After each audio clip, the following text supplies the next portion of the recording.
Assalamualaikum warahmatullahi wabarakatuh. Kita belajar sesuatu yang baru di sini. Kalau Anda biasanya mau menggunakan data dari tempat lain untuk sebagai isian dari sebuah kolom, itu bagaimana caranya? Nah, itu. Misalnya Anda mau nuliskan siswa dari sebuah sekolah, mereka punya kelas ya. Kelas berapa misalnya.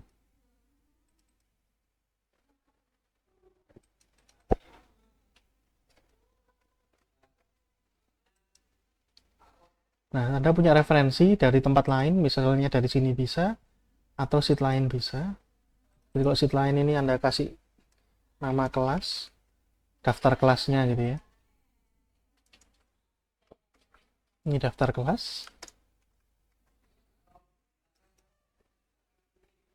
Jadi ada kelasnya apa aja, misalnya kelas 1A,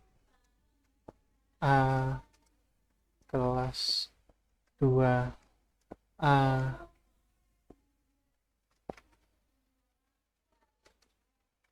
kelas 3 IPA 1 misalnya. Terus berarti kelas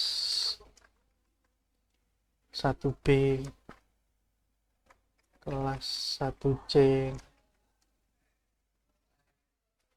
kelas 2B, kelas 2C, misalnya seperti ini ya.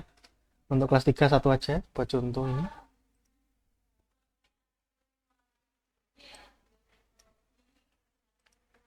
Jadi ada sheet namanya kelas ya. Isinya seperti ini. Mungkin ini nama tabelnya, nama kolomnya. Jadi saya jadikan format sebagai tabel.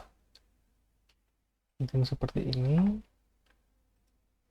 Ya, gunakan tabel yang sudah ada ini sebagai header atau sebagai nama kolom.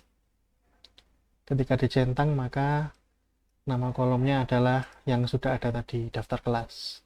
Isinya ini ya. Dan ketika saya mau ngisi nama dari siswa, misalnya Handoyo. Nah, Handoyo ini kelas mana? Nah, saya maunya milih, bukan ngisi satu persatu, diketik ya, tapi maunya memilih. Nah, itu caranya bisa menggunakan, di sini ada data validation ya. Dari tab data ini Anda bisa cari data validation. Oke, kalau sudah Anda bisa, mungkin jangan langsung diklik, tapi klik yang sebelah kanannya ini ya. Data validation, circle valid data, dan lain-lainnya ada pilihannya gitu.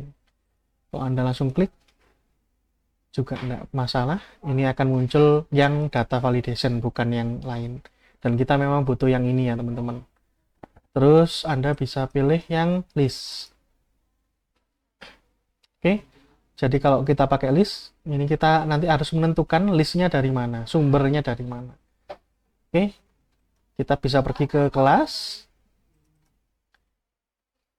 terus kita isi dari yang baris kedua, kelas 1 sampai kelas 3. Kalau ada lagi bisa digeser ke bawah. Ketika kita tekan OK, maka ditunggu ya. Nah, ini jadi pilihan teman-teman. Muncul tanda di kanannya seperti ini. Kalau diklik, nah ada pilihan yang bisa dipilih. Dengan gini ini menghindari kesalahan ya teman-teman. Nah, ini kalau kayak gini, Anda mau nulis di bawah misalnya Agus, Anda mau lakukan lagi nggak bisa ya teman-teman ya. Nah, supaya bisa ke bawah diteruskan, Anda bisa pakai sama kayak tadi. Ini kita jadikan sebagai tabel. Jadi kita ke home ya, format as tabel. Kita pilih mau tabelnya warnanya seperti apa ya. Cuma warna saja ini, semuanya mirip-mirip. Jadi saya bisa pakai seperti ini. Sekali lagi my table as header. Jadi yang saya pilih ini atas sendiri akan jadi nama kolom. Nah, kalau saya tambah di bawah kayak tadi Agus. Nah, ini sekarang bisa ada pilihan ya. Kalau tadi kan enggak. Jadi kalau ini saya isi lagi, misalnya Bambang. Nah, sekarang juga kita bisa milih.